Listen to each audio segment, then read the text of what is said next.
This is the Steelcase Leap Office Chair. I switched to it for my home office after too many long days in a flashy chair that looked cool and wrecked my back. My authentic first impression was mixed. No assembly, the build felt serious, but the first sit was firm, the lumbar felt a bit pushy, and the recline didn't glide the way I expected. I almost boxed it up. I'm glad I didn't. The look is clean and understated, modern without trying too hard. In Onyx, it blends into a setup nicely. There's a lot of high-quality plastic by design, which gives the back its flexible feel. The fabric is a durable polyester that's grippy enough to keep me planted, but not sweaty. The arm caps are the sleeper hit here, soft, supportive, and just slick enough that my forearms can slide during mousework without sticking. The chair is compact for how adjustable it is, with a slim profile under the desk. It rolls smoothly on carpet with the right casters, and it feels stable even when I'm leaning and shifting around. From my experience, this chair needs an acclimation window and some tweaking before it shines. I'm 5'10" and around 162 pounds. Out of the box, I set seat height so my feet were flat, then slid the seat depth until I had a 2-finger gap behind my knees. That single adjustment changed the feel right away. Pressure under my thighs dropped. I set the tilt limiter to the second notch out of 5 for a light recline and dialed the upper back tension so I wasn't fighting the chair. The natural glide system is subtle. When I lean back, the seat moves a touch forward so I don't lose reach to my keyboard. That's the point. You stay in your work instead of hunting for your posture again. The back support is dynamic. The live back idea is real. The backrest flexes with me, so when I twist or shift, I still feel supported. The lumbar is the polarizing part. There's a height slider and a firmness dial. Even at lower firmness, it can feel pronounced. I experimented for a week and, in my case, I softened the experience by backing the firmness way down and lowering the insert a hair. That kept the support without feeling pokey. Some people remove the insert for a gentler curve. I didn't need to after dialing it in, but I get why that tweak is popular. A couple things I noticed over long sessions. The seat is supportive but firm. On 8 to 10-hour days, I was occasionally aware of my tailbone. Adjusting seat depth and taking short stand breaks helped a lot. The recline isn't a rocking chair vibe. It's meant to hold specific angles, using the 5-position limiter, which works for focused work but won't scratch the constant rocking itch. After a few weeks, the mechanism settled and felt more predictable. I did catch a faint creak once. A quick check of the fasteners and a tiny bit of silicone on the moving joints quieted it. Key features that matter day to day start with the arms. The 4D armrests are the best I've used. They move up, down, in, out, forward, back, and pivot. I can support my forearm for typing with elbows close to my sides. Then bump the right arm up to match my desk height for precision mouse work.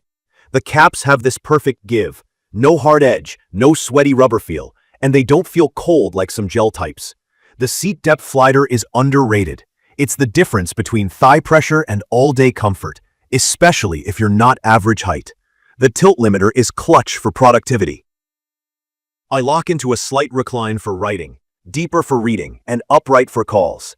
The natural glide keeps my eyes and hands in the same zone relative to the desk, which is exactly what I want during long edits. Build-wise, in my opinion, the Leap feels engineered for heavy use. It's rated to 400 pounds, and the frame has that do-your-job-and-don't-complain energy. No assembly was a nice touch. The controls are labeled clearly, easy to reach, and intuitive. Even the lumbar height levers make sense once you feel where the curve sits. It's perfect for someone who wants active support that adapts when you move, not a plush cushion that collapses. Not everything is perfect. The recline isn't for people who want a floating, rocking feel. The seat cushion skews firm. It's dense and thin by design to avoid bottoming out.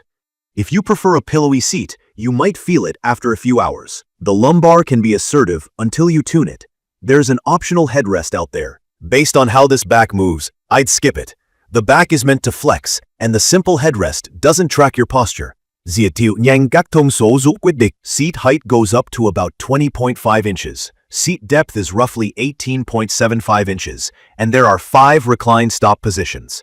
The chair weighs in heavy, which contributes to that planted feel. It's a rolling, swiveling, fully adjustable task chair meant for adults in a home office or office setting. In my opinion, the Leap's value is its ergonomics, not its looks. It feels normal until you realize how secluded your back and arms are hour 7 into the day. That's when the seat depth, arm positioning, and tilt limiter start paying rent. It won't hug you like a lounge chair. It keeps you aligned and reduces the fidgeting and neck craning that sneak in when a chair gives up under you. I'd recommend this for people who work at a desk most of the day, who want precise control over fit, and who are okay with a firmer seat in exchange for better posture and arm support. It's also good if you share a desk. The range of adjustment covers different heights and body types easily. If you love to rock continuously or you want a super plush seat, you may want to test this chair in person or look at alternatives with softer cushions. In conclusion, the Steelcase Leap is a serious task chair with real ergonomic chops. From my experience, once I tuned seat depth, tilt, and lumbar, my lower back fatigue dropped and my shoulders relaxed because the arm support finally matched my desk height.